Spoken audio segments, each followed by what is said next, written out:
Friends, good afternoon. কি খবৰ সকলোৰে কমেণ্ট কৰি জনাব। আৰু এয়া দুপৰীয়া ভাত সাজ লৈ আহিছোঁ আৰু এয়া দিছোঁ ভাত।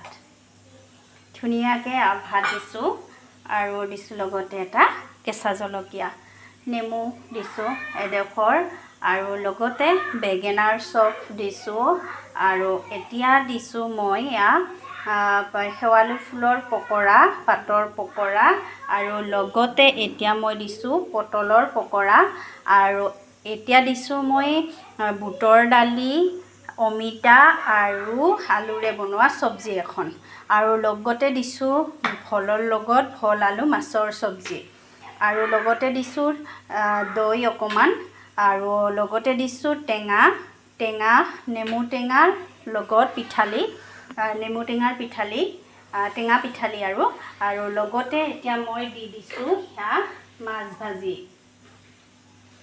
সৰু মাছৰ এয়া ভাজি, ইয়াৰ লগতে দিছোঁ সৰু মাছৰ ভাজি। কোনে কোনে খাই ভাল পায় সৰু মাছ জনাবচোন, কমেণ্ট কৰি জনাব। সেয়া হৈছে আমাৰ দুপৰীয়া কাঢ়ীখন। কেনেকুৱা লাগিছে কমেণ্ট কৰি জনাবলৈ নাপাহৰিব। এয়াই আজি আমাৰ কাঢ়ীখন। এয়া হৈছে পটলৰ পকৰা আৰু বেঙেনা পকৰা আৰু এয়া হৈছে স্পেচিয়েল আমাৰ শেৱালি ফুলৰ পাতৰ পকৰা। খাই বহুত ভাল লাগে, ল'ৰা ছোৱালীৰ কাৰণেতো বহুত বেছি ভাল হয়, অকণমান তিতা নিচিনা হয় আৰু পকৰা বনাই দিলে আৰু সিহঁতে খাই দিয়ে। এনেকৈ আজি দুপৰীয়াৰ আমাৰ সেয়া হৈছে টেঙা পিঠালি। কোনে কোনে এই গৰমত টেঙা পিঠালি খাই ভাল পায় জনাবচোন। নেমু টেঙাৰ লগত বনোৱা, সৰু মাছৰ লগত বনোৱা, কোনে কোনে ভাল পায় কমেণ্ট কৰি জনাব। সেয়ে হৈছে আমাৰ আজিৰ কাঢ়ীখন।